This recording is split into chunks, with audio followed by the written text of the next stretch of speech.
Hello, everyone, and welcome to our April edition of Markets in 2 Minutes. Darrell here from the WealthSpire investment team. So every year around the end of Q1, our team puts together updated capital market assumptions, which are designed to help craft discussions about portfolio design and also to provide the foundational return expectations that are used in our financial planning process. Now, we view this as a great opportunity to take stock of where we are and what the data suggests we should be thinking about with respect to how we position portfolios going forward. And one of the things that really stood out to us this year is how much the expected return across stocks and bonds has converged. We all intuitively understand that stocks are riskier than bonds, and that therefore we should expect stocks to produce higher returns than bonds. And historically, as is highlighted by the orange line on your screen, this has been the case going back almost 100 years, to the tune of about 5%. But now what we're seeing is that interest rates have moved considerably higher and equity valuations have also begun to look more expensive at the same time. And with long-term investing, your starting point is really important in determining what your outcome actually looks like over the long term. So in the last few years, as a result of how markets have evolved, your starting point for bonds has improved and your starting point for equities has become less favorable.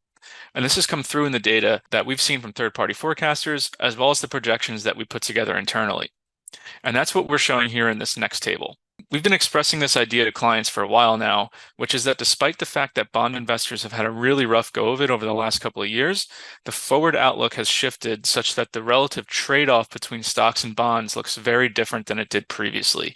And you can see here in the table that over the last 10 years, stocks have outperformed bonds by over 10%, well above the long-term average of 5.2.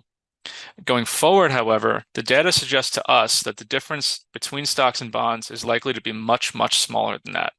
And so what we're suggesting to clients is not necessarily to sell all their stocks and buy bonds, but to think about how this dynamic impacts the relationship between risk and return in a portfolio as we move forward.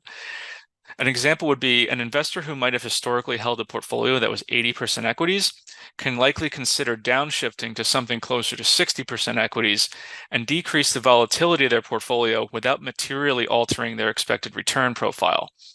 There's power in that because protecting to the downside can have really positive long-term benefits for compounding wealth over time.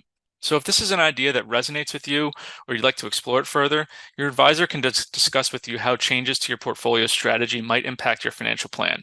And in the meantime, our team will continue to watch things closely and be back to you with another update next month. Thanks for tuning in.